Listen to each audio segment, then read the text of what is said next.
Hey everybody, what is going on? Hexlex here. Got another Master Duel video for you. So we're kicking off Season 32 here with our Yubel coverage. So for this one, for this build here, or rather for this season, I wanted to try looking at some more of the top decks sorting by win rate and number of games played on Untapped and seeing what kind of builds are doing really well over on Ranked Ladder.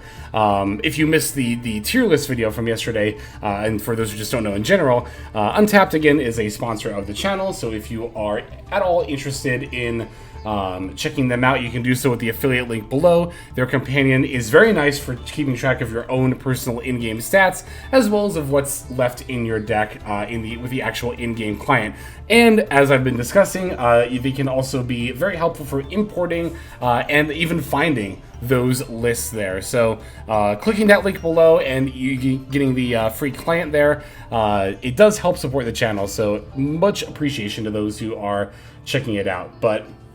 So yeah, I was scrolling through Yubel decks, and I saw this build. I changed up the extra deck a little bit, I'll talk about that in a moment, but this build, this main deck here, had over 100 games played. I think it was 110, and it had a 66.7% win rate. So that's winning 2 out of every 3 games for over 100 games, which is a very impressive win rate. There are a lot of things about this build that I wouldn't normally do, both in general and for Yubel. The in general one is playing 41 cards. That's just kind of like a thing for me, I guess. I don't like playing odd numbered decks. Unless they end on multiples of 5. 45 cards is fine, but that's just a weird kind of tick I have. There's no like objective basis for that. It's entirely just me being weird. So, but even from a deck building perspective, right, like, I've talked about maybe trying Gamma in Yubel, but I haven't committed to trying it yet. I don't normally play Prosperity. I don't normally play Period Bees map. I usually definitely play more than one spell target for Spirit, or search target rather for Spirit, than just one Nightmare Pain.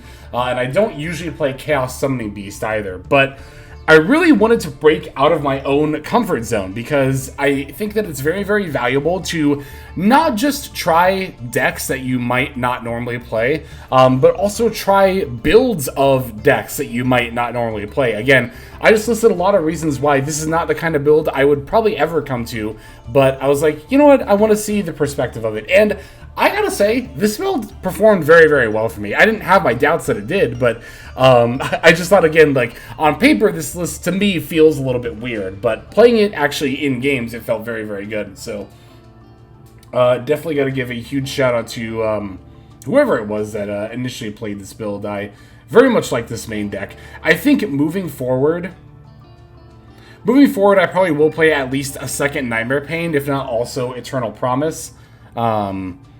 Also, don't know how necessary Prosperity and Period Bees map are. They are kind of nice, but I also don't think they're the most necessary. I think Period Bees map makes sense if you're going over 40, and if you're playing Gamma and Chaos Summoning Beast, I think it does make sense to go over 40 because you're not really trying to draw these cards. But I don't know how much I would be willing to play Chaos Summoning Beast in the future. It didn't come up for me in any of the games that were in this play session, and I don't know, it's just kind of a niche, very niche card, right? It only really comes up if you open opening and nothing else, so it's just, for tournaments, yeah, I would definitely probably play Chaos Summoning Beast, but for Ranked Ladder, it's like, if I happen to open only opening and nothing else, then fine, whatever, I'll just move on to the next game, right? But for tournaments, I definitely would play Chaos Summoning Beast. Extra deck, I did change up a little bit. They were playing Mannequin Cat before. I took it out for Cross Sheep because Cross Sheep, I just really like the combos that Cross Sheep enables. You don't have to play with this card, but I certainly think that playing with this card opens you up to being able to do a lot more on turn 1 than you might be able to, or than you might not be able to without it, right? The other difference here was that this build was on Chaos Angel, and I put in Typhon instead. And I'm gonna be 100% real with you on this one. I did this because my Typhon is royal. That's really what it came down to. Because, like, I was sitting here, I was about to, like, start playing with the deck, and I was, like, looking for room for the Typhon. Because, again, I have the pretty copy, and I wanted to play it. And I was looking at Chaos Angel, and I was like, I had this thought where I was like, you know, I do genuinely believe that Chaos Angel might be the slightly better extra deck card here. But you can't not play the Royal Typhon. I mean, come on. But, no, I think these two cards are about comparable. They're about the same, I think, for a build like this. I probably wouldn't play Chaos Angel if I wasn't on Effect Veiler. But Effect Veiler plus Phantom of Yubel, that's able to make the Chaos Angel with both a light and a dark. But you can still also make Chaos Angel with, like, you know, Chaos Summon Beast or D-Lotus or Squirmer plus Phantom of Yubel. So yeah, I don't know. It's close, but I think you could really make an argument for either or in the deck again. The argument for me really came down to the Typhon I have is prettier, so I just went with that one. But yeah, I mean, like I was saying in yesterday's tier list video, right? While I do think Yubel is a tier 1 deck, I do still think that Fire King Snake Eye is overall a better deck. That said, we don't have Veridress yet, the rank 10 generic Omni Negate. So once Yubel can start adding that to their end board, then I think we might live in a world where Yubel is the better deck. We'll see. We'll have to see. Of course, it'll depend on when Veridress comes out, what the ban list looks like around that time, and what other stuff comes out along with that that rank 10 there. So, but yeah, no, again, this build, while in the future I will do some things differently, there were a lot of things I love about it that I will definitely adopt. Like Gamma, I'm pretty sold on Gamma in Yubel now. There are some decks where I'm not a big fan of Gamma, but here, like, if you know some of the D-Lotus and activate, that gets your monster off the field, so that, in addition to other opportunities like early maxis and stuff, or Ash Blossoms in response to your Spell Searchers, gives you ample opportunity to be able to use Gamma, in my opinion. And if you can't use Gamma, you can always pitch it to, like, opening, so there's even another use for it. Okay, yeah, I think that just about covers everything I wanted to talk about this build, so let's break it down card by card, and then I'll show you some pretty cool games that we got here. So for our list, we are on 1 Cypher and Driver, 2 Effect Veiler, 1 Chaos Summoning Beast, 3 Samsara D-Lotus, 1 Gruesome Grave Squirmer, we got 3 Maxi, 2 Cyphering Gear Gamma, 3 Dark Beckoning Beast, 1 Ash Blossom and Joyous Spring, 1 Unchained Soul of Sharvara, 1 Yubel, 2 Spirit of Yubel, 1 Yubel Terror Incarnate, 1 Pot of Prosperity, 2 Piri Rees Map, 3 Nightmare Throne. We've got 3 Opening of the Spirit Gates, 1 Nightmare Pain, 2 Called by the Grave, 1 Cross-Out Designator, 3 Infinite Permanents, and then finally 1 Escape of the Unchained to round out our main deck. For the extra deck, we are on 3 Phantom of Yubel, 1 Starslayer Typhon, Sky Crisis, 1 Salmon Great Almirage, 1 Unchained Soul of Rage, 1 Cross Sheep, 1 Muckraker from the Underworld, 2 Unchained Soul Lord of Yama, 1 SP Little Knight, 1 Unchained Soul of Anguish, 1 Appaloosa Bow of the Goddess, 1 Unchained Abomination, and then finally 1 Access Code Talker. It's going to do it for our list. Let's see these games. Alright, did I write down...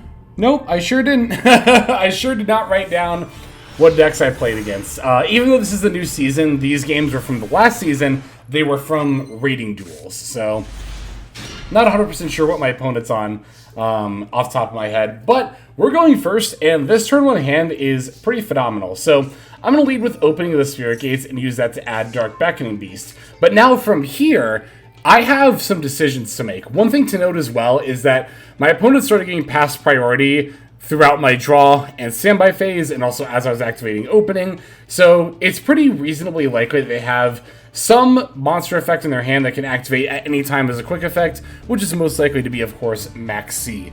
So there's a lot of different ways that you could play this hand in particular. The safe way to play it would be to normal summon Samsara D-Lotus and then activate. That way, if they have Ash Blossom, you can Gamma it, and if they have Max C, we can just use Ash Blossom on it and just save Gamma for a potential Ash Blossom on D-Lotus's effect. However, that's the safe play. The risky play is to normal summon Dark Beckoning Beast, and then grab, or then get the extra normal summon for the Samsara D-Lotus. This will cut us off from the Gamma, but it will let us grab another opening of the Spirit Gates, which is a resource we can recur once we start controlling a level 10 monster, right?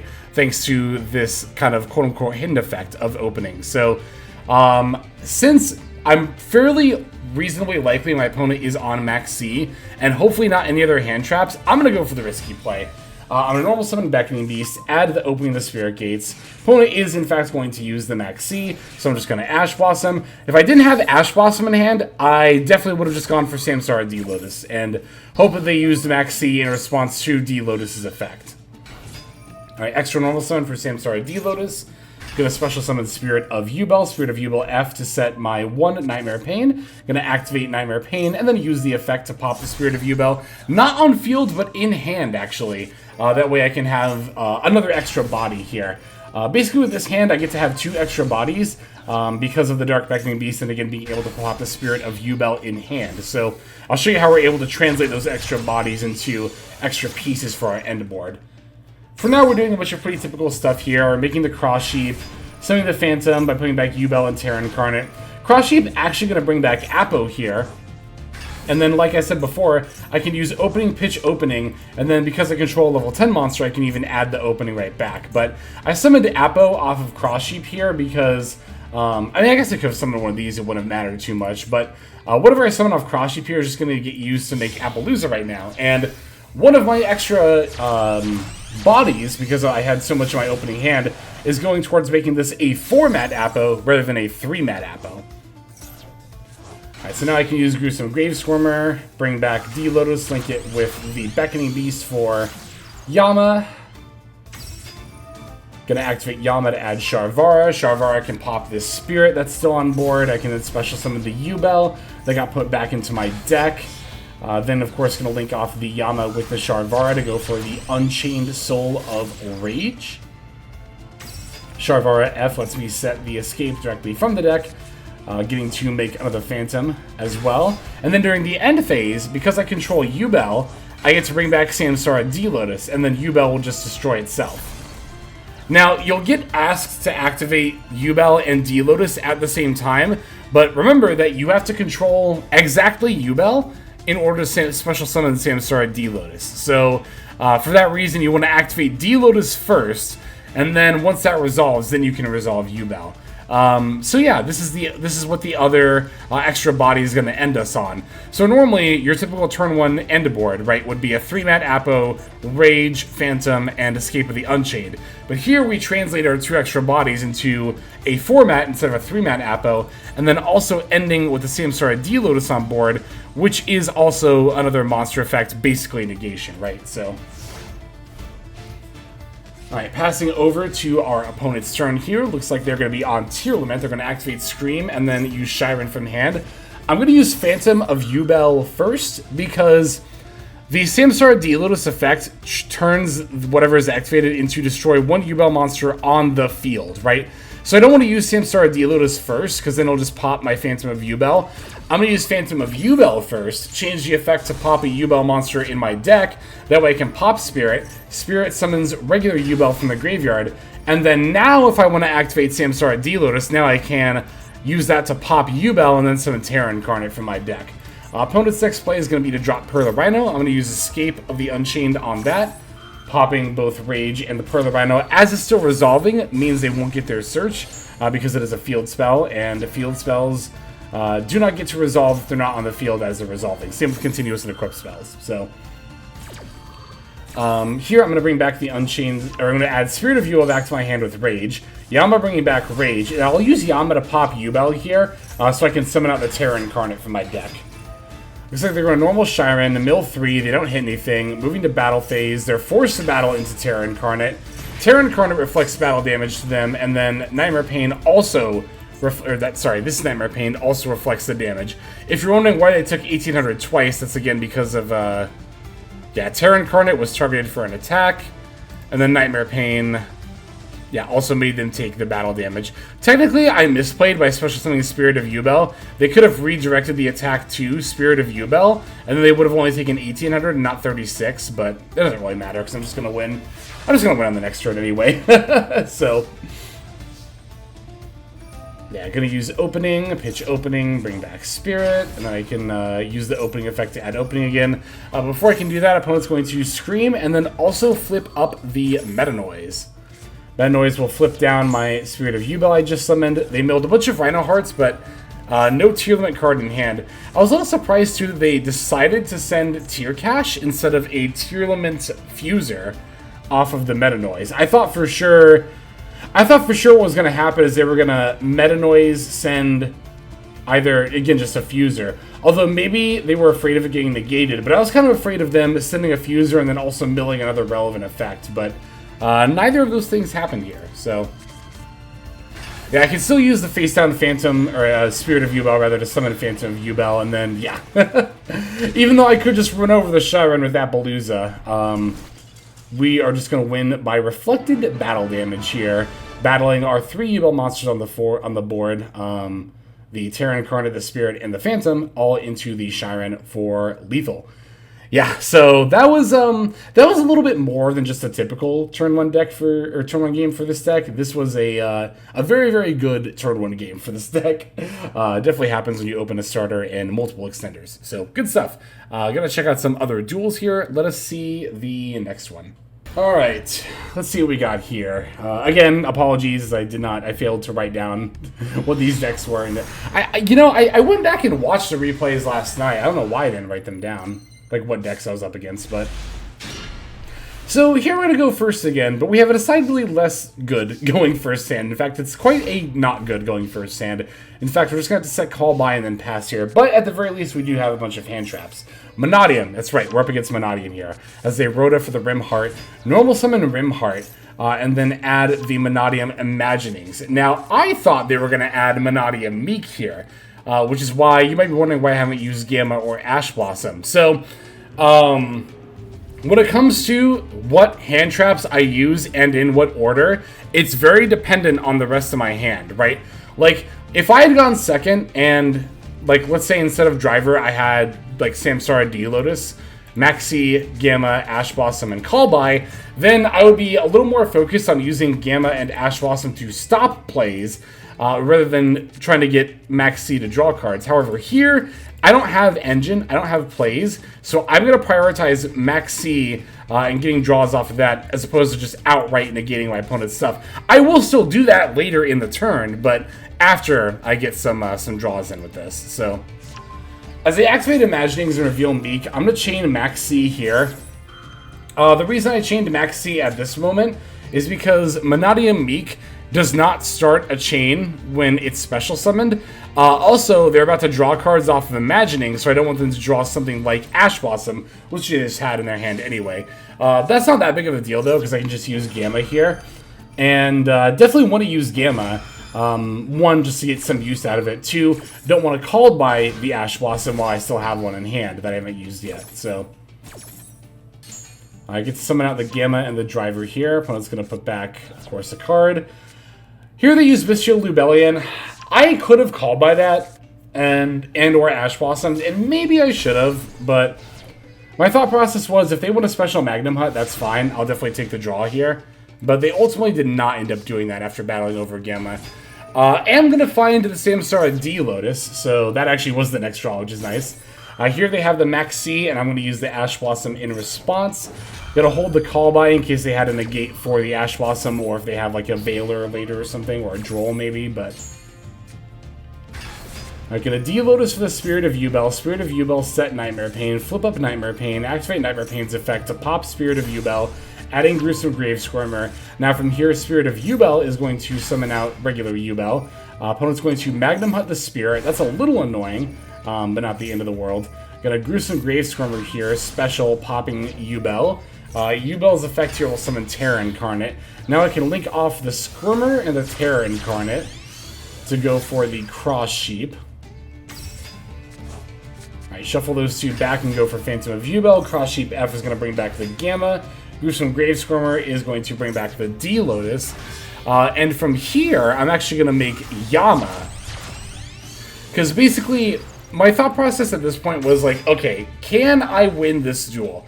My first thought was like, okay, maybe I can get 4 reflected attacks in on the Magnum Hut. That would be 8k, which I think I might have been able to do if it weren't for the Magnum Hut banishing the spirit in the graveyard. But I did find another way to lethal here. I'm going to use Yama to add the Sharvara. Now I'm going to link off Cross Sheep and Yama for the Unchained Soul of Anguish. And I remember getting a comment last time asking when you use Unchained Soul of Anguish. I really like using Unchained Soul of Anguish in situations like this to make Access Code Talker. That way the Access Code Talker is at 5300, and we even remove an opponent's monster to summon it.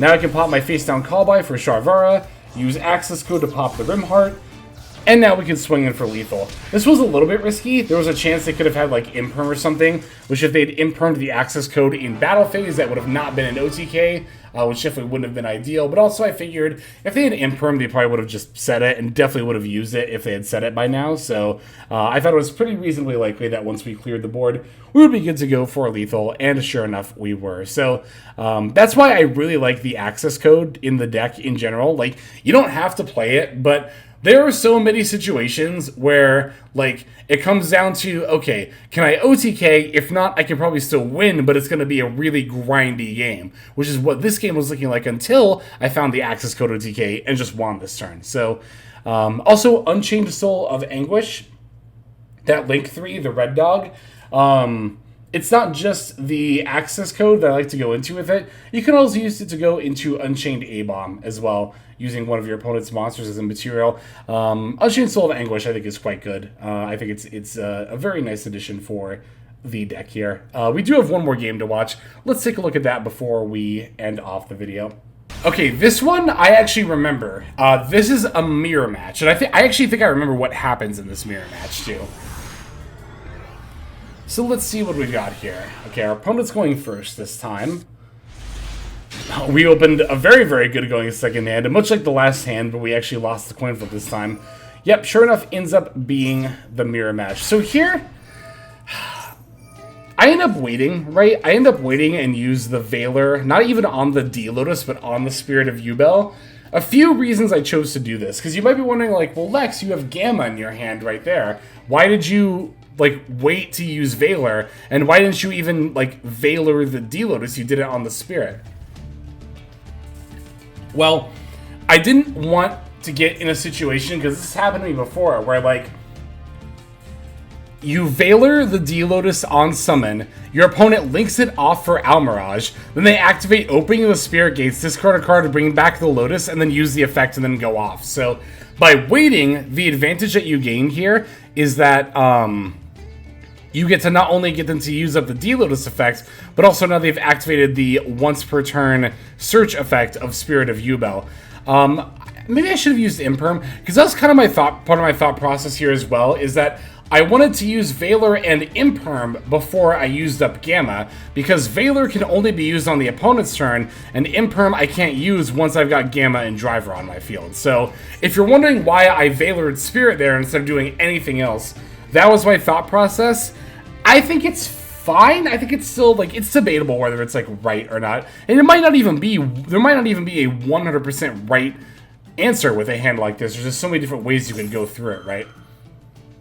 That's why I keep saying that hand trap guide is so hard to make. It's so complicated. It's so, like, it's hard to not just make that video and be like, when do I use hand traps? It depends. Alright, well, that's the video. Because it really just does come down to your hand and the situation and the matchup and all that stuff. So, still not finding any gas here. So I'm going to have to set the 2 call-bys in the Imperm before passing back over. Thankfully, it doesn't seem like our opponent has many more relevant plays here. They just set a monster before passing. We are going to find the Puri Rees map, which is very nice. Going to Imperm the Phantom. Opponent's chaining Max C. Going to Gamma the C. They're going to use the Phantom on the Gamma. But we have a call-by here, so that was a good use of Max C on the opponent's part, right? Because they were basically banking on me using either, probably they were thinking about Ash Blossom more than Gamma, but using Ash or Gamma, and then they could Phantom of Yubel in response to that. So we just had the call by too, though, so it didn't end up mattering. But now here we have the Puri Rees map, so we can use that. They're gonna try to use the Ash Blossom, but thankfully we've got that other call by, so we're gonna go there. I'm sure my opponent is frustrated. Like, it's so easy to get frustrated when you're the opponent in a situation like this. But do remember that I had to pass my turn 2. I didn't even get to go first. I went second and had to pass my turn without making plays here. Now, here we are going to get Droll and Lockbirded, but thankfully, the Spirit of Yubel can set the Nightmare Pain. Now, granted, I can't actually use the Nightmare Pain's effect, but I can at least still get it here. Now, I'm going to link off the Gamma and Spirit into Cross Sheep. Let's see, my plan from here is I can use the Spirit plus D-Lotus to go into Phantom under Cross Sheep here, bring back the Gamma. To be fair, though, the Anguish has to target a face-up monster, right?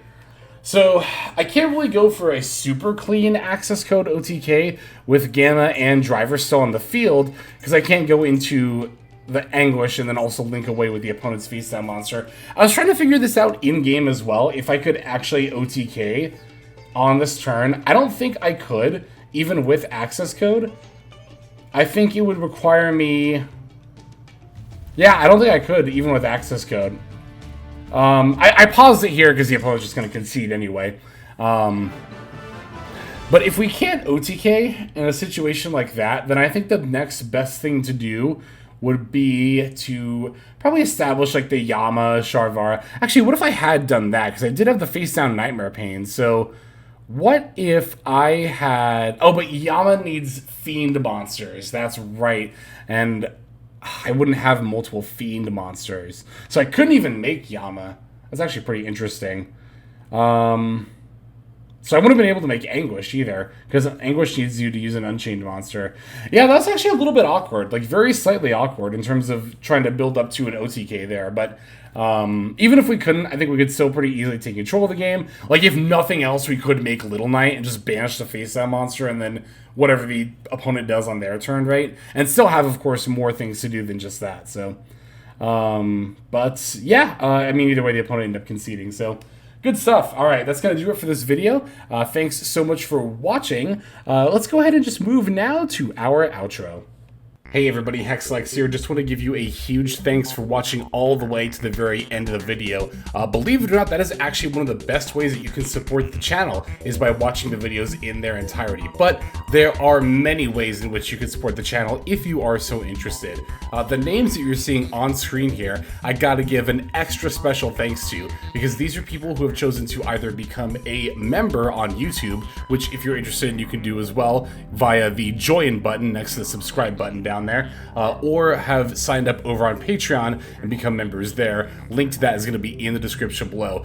Without the support that is being offered by, again, all the people that you're seeing on screen right here, I would not be able to take the time to dedicate to uploading daily YouTube videos. So thank you so very much. But there are also other ways you can support as well. Again, link to the description below. If you like my deck tracker that you'll see in a lot of my videos, the Untapped Companion, you can download that for free, and if you use my affiliate link down there, then that also goes a long way towards supporting the channel. That's, again, free. So is subscribing here on YouTube. That's also free and a huge way to support. You can also check out Twitch, once again linked in the description below. Following and subscribing over there will not only support as well, but also give you notifications of when I go live if you want to catch some of the live streams. But really, no matter how you choose to support, it all adds up and it all definitely means the world. So thank you, each and every one of you. For now, this is Hexlex. I'm going to be signing out. But more than that, I'm hoping that you have a fantastic day.